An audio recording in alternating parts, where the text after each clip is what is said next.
ओम सर्वमंगल मांगल्ये शिवे सर्वार्थ साधिके शरण्ये त्र्यंबके गौरी नारायणी नमोस्तुते। जयंती मंगला काली भद्रकाली कपालिनी दुर्गा क्षमा स्वधा नमोस्तुते। यस्मिन् सर्वं यतो सर्वं सर्वतश्च यत् यश्च सर्वमयो नित्यं तस्मै सर्वात्मने नमः। ओम गुरुर्ब्रह्मा गुरुर्विष्णु गुरुर्देवो महेश्वर गुरु साक्षात् परब्रह्म तस्मै श्री गुरुवे नमः। ओम भगवान के चरणारविंद में उपस्थित होकर हम नित्य प्रति भक्ति और शक्ति का दान मांगते हैं। भगवान की बड़ी कृपा होती है जब हमें सत्संग मिलता है। हम श्रीमद् भगवद गीता का पारायण यहाँ पर कर रहे हैं और आज से हम भगवान ने जो कुछ भी कृष्ण और अर्जुन के बीच का संवाद है वो व्यासदेव जी के मुख से कहलवाया और श्री गणेश के मुख से श्री गणेश जी के द्वारा लिखवाया। क्योंकि मुनि नाम व्यासो अहम, भगवान ने स्वयं कहा कि मुनियों में व्यास मैं हूँ। व्यासदेव जी को स्वयं अपना स्वरूप बताया और उनको, अगर आपको पता हो तो व्यासदेव जी का एक नाम कृष्ण देवपायन भी है, इसीलिए क्योंकि वो भगवान का अवतार माने जाते हैं। और उन्होंने भगवद गीता के प्रथम अध्याय में सबसे पहले किससे बुलवाया? कहा कि धृतराष्ट्र उवाच। प्रारंभ धृतराष्ट्र उवाच से हुआ है।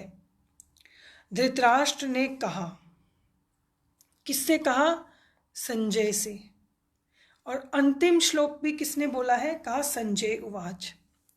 धृतराष्ट्र और संजय के बीच का संवाद है और वो उनको क्या बता रहा है? कृष्ण और अर्जुन के बीच में जो संवाद हुआ है। धृतराष्ट्र शब्द का अर्थ बहुत, अगर आपको धृतराष्ट्र शब्द का अर्थ समझ में आ जाए तो आपको समझ आ जाएगा कि महाभारत होने का कारण क्या था। धृत का अर्थ होता है पकड़ना, होल्ड करना। धी जो शब्द है, ध धारण करने से है। The holding power in this universe is ध्री।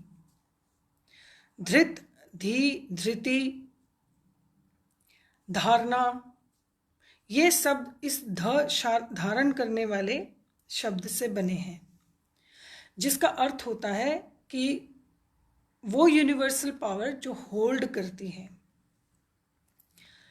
राष्ट्र, राष्ट्र का अर्थ सभी को पता है। राष्ट्र, कंट्री। उसने पकड़ा हुआ है कंट्री को, राष्ट्र को, राष्ट्र को पकड़कर रखने वाला। क्योंकि उसने जो पकड़ा हुआ है वो डिजर्व ना करते हुए पकड़ा हुआ है। यही महाभारत का कारण है। धृतराष्ट्र ने धारण किया है राष्ट्र को, पर वो धारण करने के योग्य नहीं है। जब आप किसी चीज को डिजर्व नहीं करते और फिर भी उसे होल्ड करके रखना चाहते हैं तो आपके जीवन में महाभारत अवश्य होगी। ये आप याद रखें। ये पक्का है कि आपके जीवन में अगर कभी महाभारत हो रही है, चाहे बाहर या अंदर, आपके अंतर में या बाहर में कहीं पर महाभारत हो रही है, युद्ध हो रहा है, then you sit and analyse कि मैं किसी ऐसी चीज को होल्ड तो नहीं कर रहा है जिसे मैं डिजर्व नहीं करता। धृतराष्ट्र जो है वो महाभारत का कारण बन गए हैं क्योंकि उन्होंने होल्ड कर रखा है उस राष्ट्र को जिसको वो डिजर्व नहीं करता। कहा जाता है कि दुर्योधन की इतनी गलती नहीं है जितनी उसके माँ बाप की गलती है। क्यों? कहा कि उसका पिता जन्म से अंधा है, he is blind from birth, पर उसकी माता ने जानबूझकर आंखों पर पट्टी बांध ली। पिता अंधा हो और माता अपनी आंखों पर पट्टी बांध ले, किस लिए? अपने आप में अपने आप को सेटिस्फाई करने के लिए। वहां किसी ने उसे कहा नहीं कि तुम अपनी आंखों पर पट्टी बांध लो, क्योंकि द्वापर युग में इतना इतना गलत हो रहा था, बहुत कुछ ट्रेडिशंस के नाम पे, तप के नाम पे, ये सब अधर्म की तरफ खड़े हुए हैं, चाहे उन्होंने कितना ही तप किया हो। गांधारी ने सारा जीवन अपनी आंखों पर पट्टी बांधे रखी, उसका तप था, लेकिन वो तप गलत कार्य के लिए था। उसका पुत्र क्या कर रहा है उसे कुछ दिखाई नहीं दे रहा। और भीष्म पितामह की भी बात आएगी बाद में। उन्होंने सारा जीवन तप किया, लेकिन वो अधर्म की ओर खड़े हैं।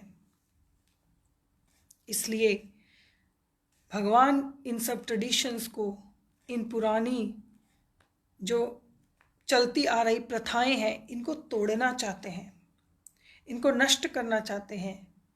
और आपसे ये कह रहे हैं कि बुद्धि के प्रकाश में, बार बार वो ये कह रहे हैं, अपनी बुद्धि को प्रकाशित करो और अपने धर्म को स्वयं समझो।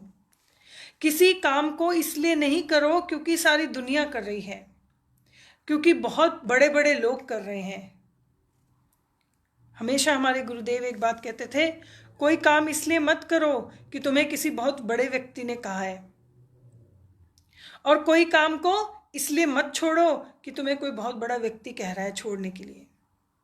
कहा सबसे पहले अपनी बुद्धि को और अपनी आत्मा को क्या बनाओ, साक्षी बनाओ कि is it right for you और नॉट।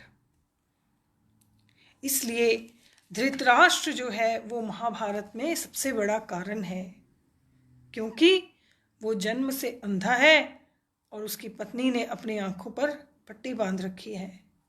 इसीलिए उसका जो कुल था वो नाश को प्राप्त हो गया। ये बहुत बड़ी बात है महाभारत से सीखने वाली, कि दोनों में से कम एक व्यक्ति तो जो है कुल में क्या चल रहा है, परिवार में क्या चल रहा है, समाज में क्या चल रहा है, राष्ट्र में क्या चल रहा है, उसको देखे और समझे और उसके अकॉर्डिंग निर्णय ले।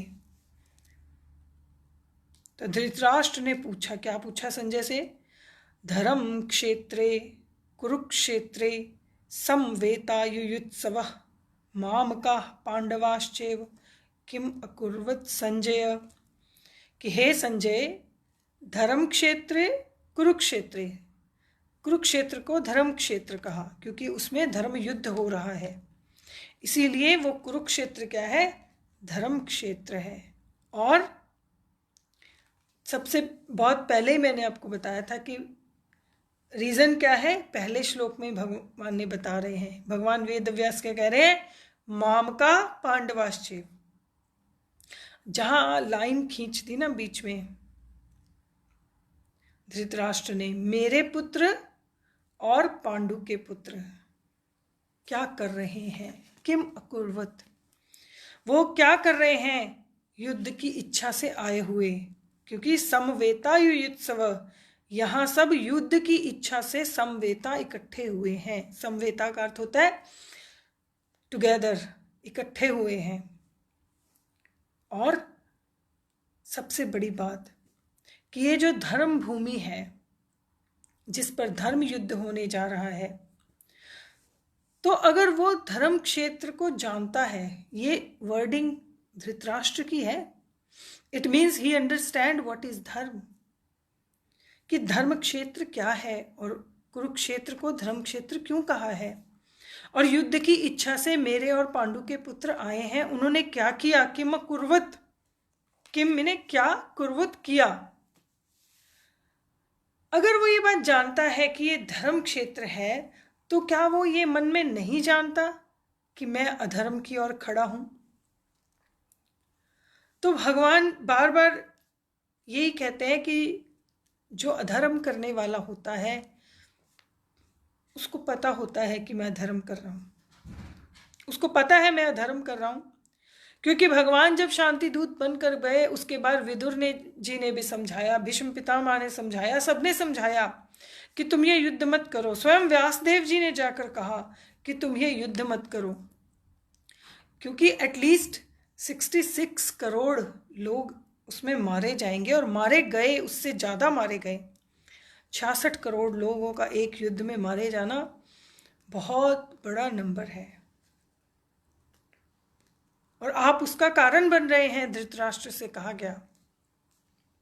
धृतराष्ट्र ने कहा, मैं समझता हूँ, मैं जानता हूँ, पर मैं कुछ कर नहीं सकता। क्यों नहीं कर सकते?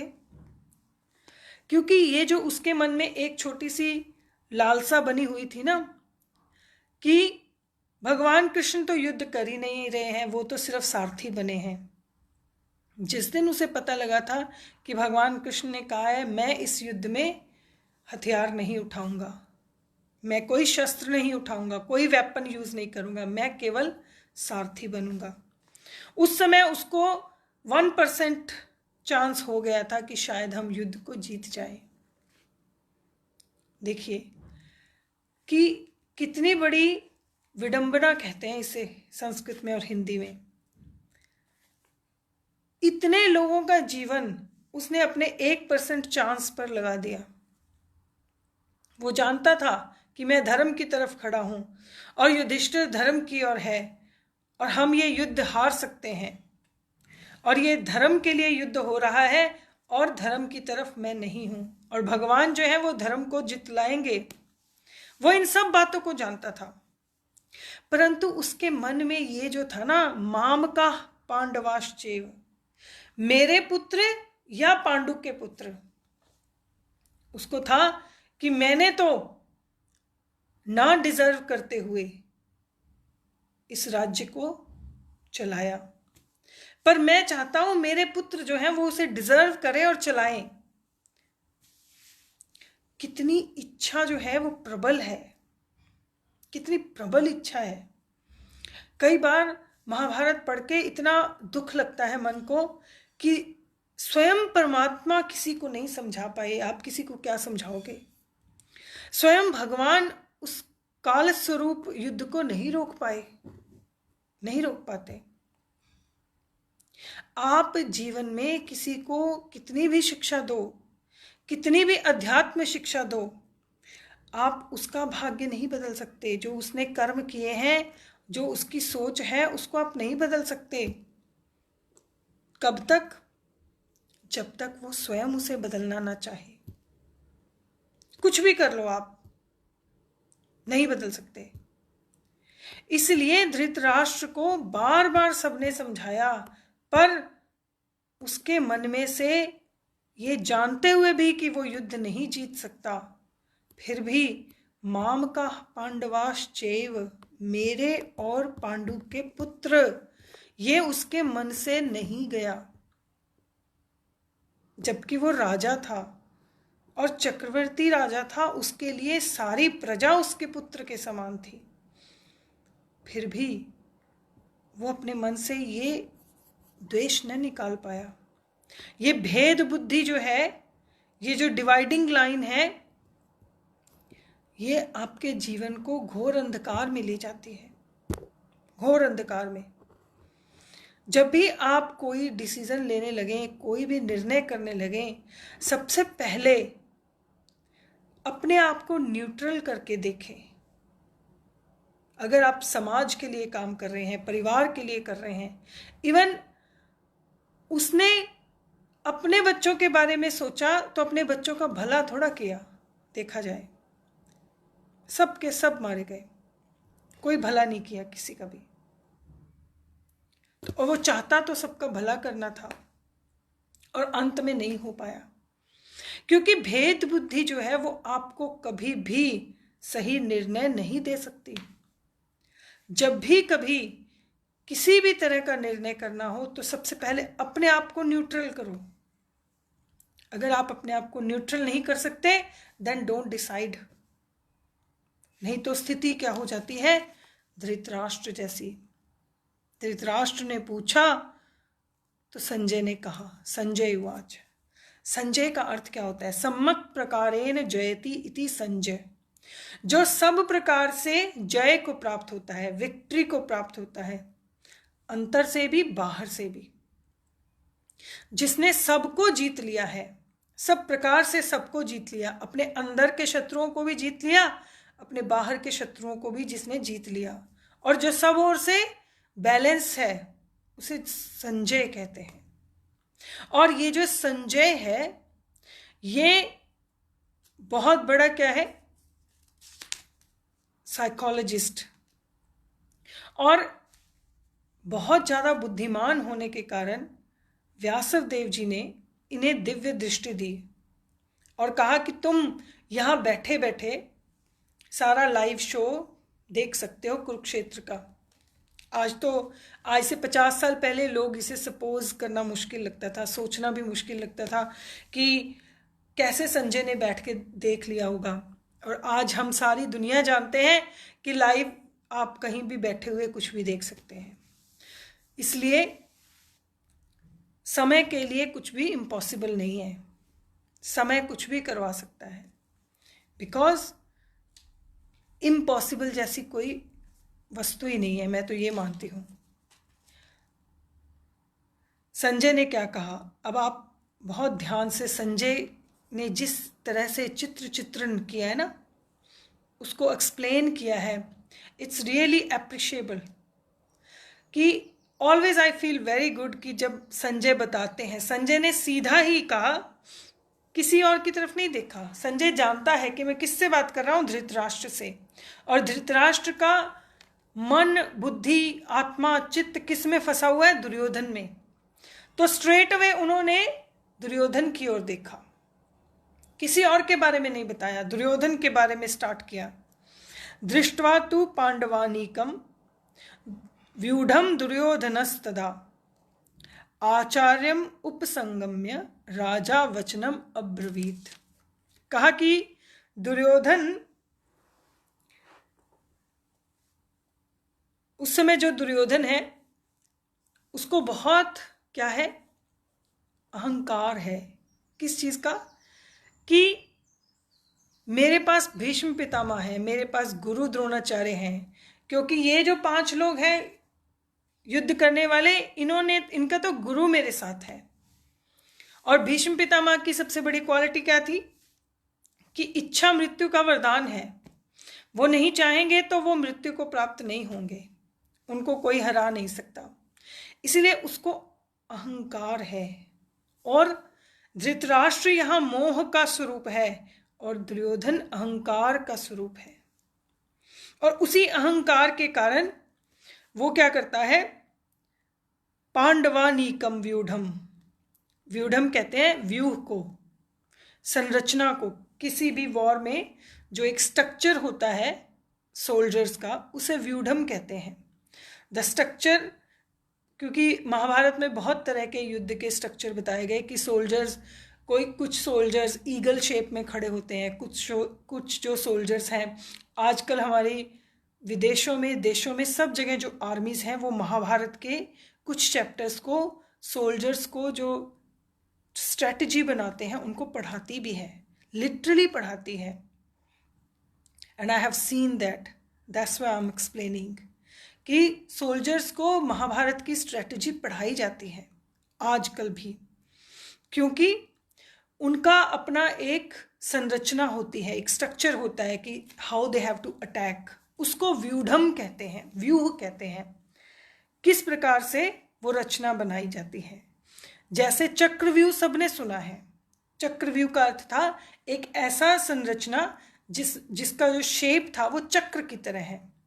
तो ऐसे ही अलग अलग संरचनाएं होती हैं, स्ट्रक्चर्स होते हैं, किसके लिए, युद्ध के लिए।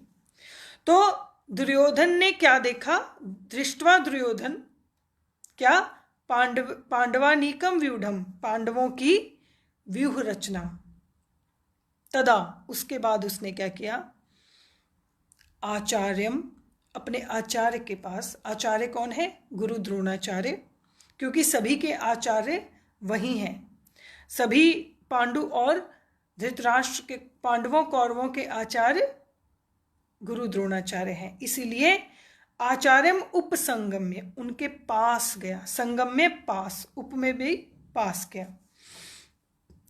राजा, राजा यहाँ किसको कहा है, दुर्योधन को। राजा शब्द से पता लगता है कि अगर राइटर जो है जब किसी शब्द को प्रयोग करता है, उसको उस प्रयोग करने का कारण होता है। ऊपर उसने दुर्योधन प्रयोग किया क्योंकि वो पांडवों को स्पेसिफाई करना चाहते हैं, और नीचे उन्होंने राजा कहा क्योंकि वो उसका जो अहंकार है वो किस लिए है, because he is a king, वो राजा है, और वो राजा राज्य प्राप्त करने के लिए यहाँ आया है, इसीलिए उसको इस चीज का अहंकार है, प्राइड है, एरोगेंस है। ये राजा शब्द जो है वो दुर्योधन की एरोगेंस को दर्शाने के लिए है कि वो पांडवों की संरचना को देखकर, पांडवों के स्ट्रक्चर को देखकर, उनकी सेना के अपने गुरु के पास गया। वचनम अब्रवीत, ये वचन कहे, ब्रू मैंने बोलना होता है, अब्रवीत कहा, तो उसने ये वचन कहे। क्या वचन कहे? पश्यताम, अपने गुरु से कह रहा है। क्या कह रहा है गुरु से? पश्यताम, देखिए। क्या देखना है? पांडुपुत्राणाम आचार्यम महतीम चमूम, हे आचार्य। एक्चुअली क्यों गया? अपने गुरु के पास जब वो गया है, उसका कारण क्या है? ये राजा शब्द से आपको पता लगेगा कि वो एरोगेंस में गया है। और क्या बताने गया है? पांडुपुत्रा नाम, हे आचार्य, ये पांडु के पुत्र, क्योंकि पांडु पुत्र जो है उसमें अर्जुन है, और अर्जुन जो है वो दुर्योधन का, वो हमारे गुरु द्रोणाचार्य जी का सबसे प्रिय शिष्य है। ये जो गीत लिखा है ना, इसके पीछे बहुत सारी राइटर की भाव छुपे हैं। अगर आप उन भावों को समझो तो आपको पूरी स्टोरी समझ में आती है।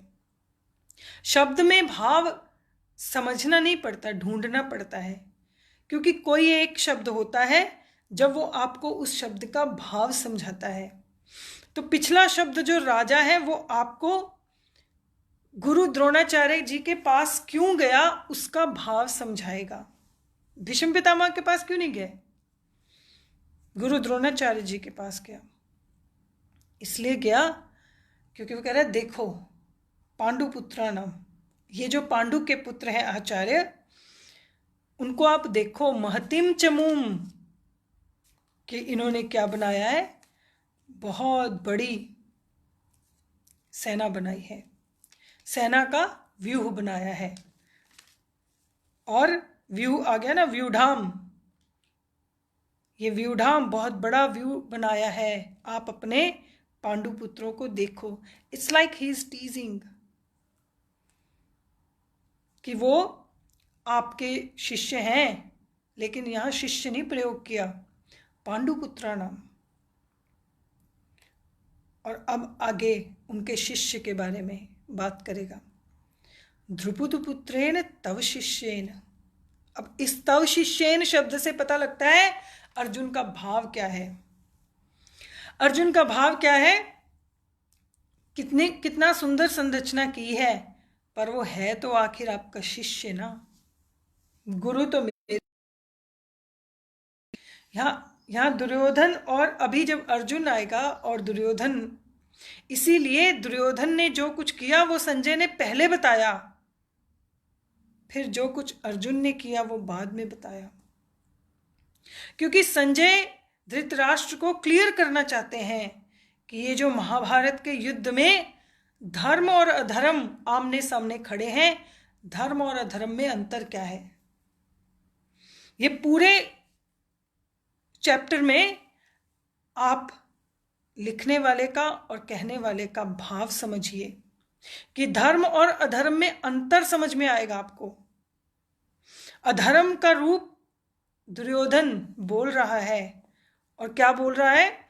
जाकर अपने गुरु को, जबकि उस समय जिस गुरु ने आपको सब कुछ सिखाया और जो गुरु आपको ये युद्ध जिताने के लिए आपके साथ खड़ा है, पर उसके सामने वो राजा बनकर गया है, that's a kind of insulting.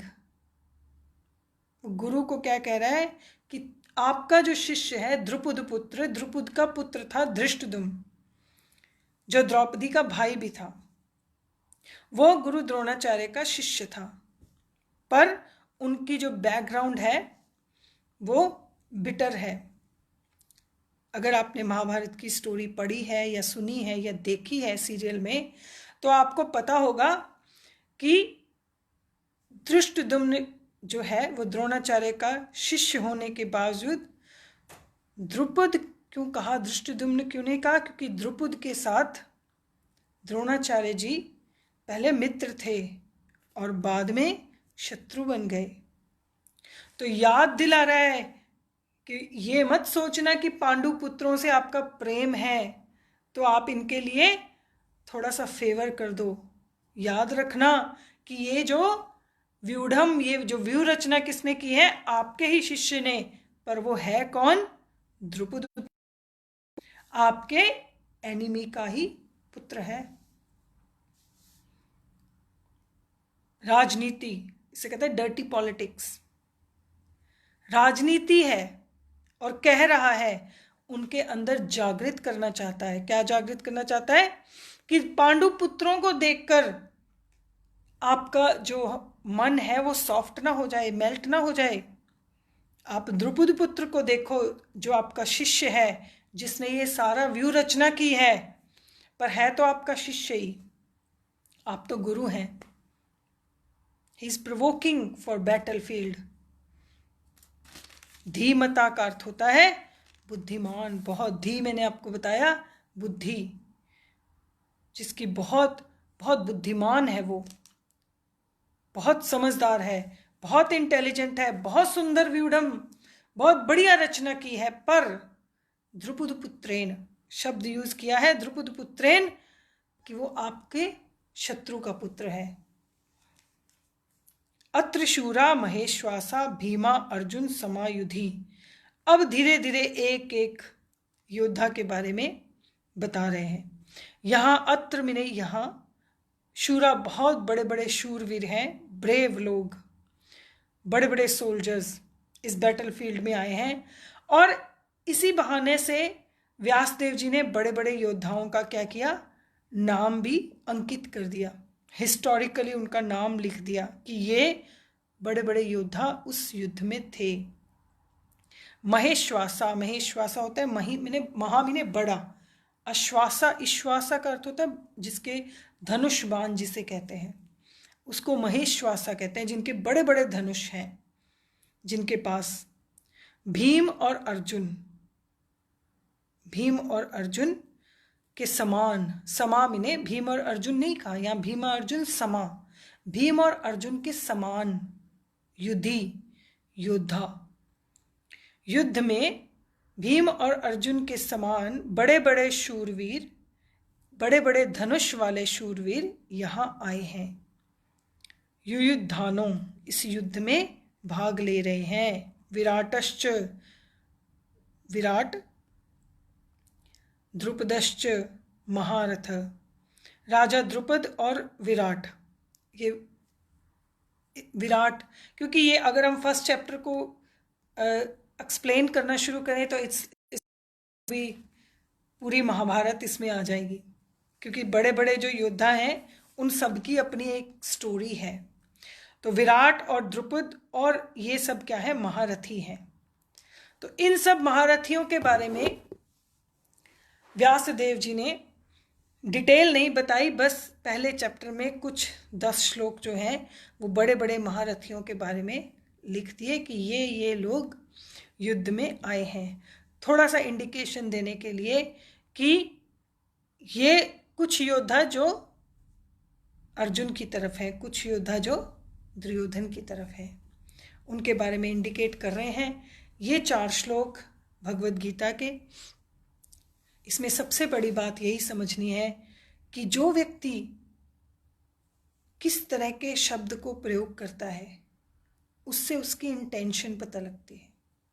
अब दुर्योधन जिन शब्दों का प्रयोग कर रहा है अपने गुरु के पास जाकर, आप उससे समझ सकते हैं कि वो क्या करना चाहता है।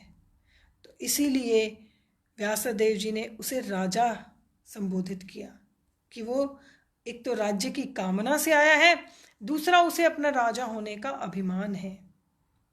और वही क्या बना, उसका अहंकार और धृतराष्ट्र का मोह इस महाभारत का कारण बना। और इसी से बचने के लिए हमें भगवान की शरण में जाना है। हरिओम तत्सत।